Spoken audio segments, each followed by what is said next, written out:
Hi, this is Rick LaPointe with PartTimeTrader.com. We're looking at July 30, Friday. Now this Friday we ended pretty much the same place we ended last week, which is roughly at this horizontal resistance line from mid-July-ish. But if you notice, we have two uptrend lines here.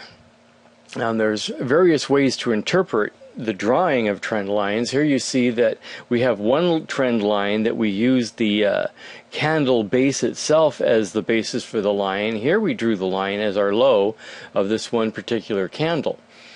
As you can see, Thursday and Friday hit both of these lines for the bounce. So how can you really say which is correct and which is incorrect?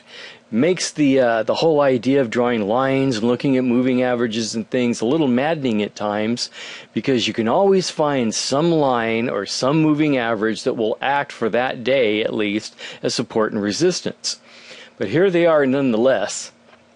Notice that on Friday our low almost hit our 62% fib line and the high hit our 78% fib line.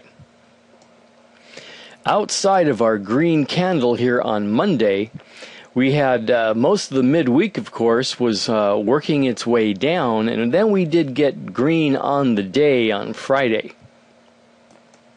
Another thing to notice here is that we are pretty much in between our 200-day moving average up here and our 50-day moving average down here. This coming week, we could do some bouncing back and forth between these two. As long as our 50-day moving average is below the 200-day, we are still technically, at least according to many technicians, in a downtrend. We need for this 50 to rise above this 200 and stay there.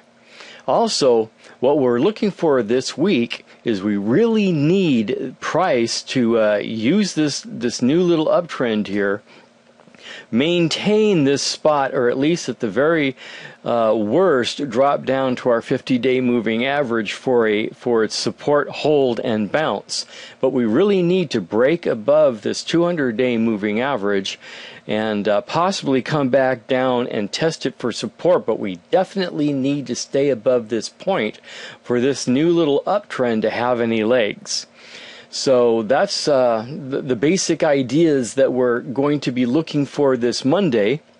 This is Rick LaPointe with PartTimeTrader.com.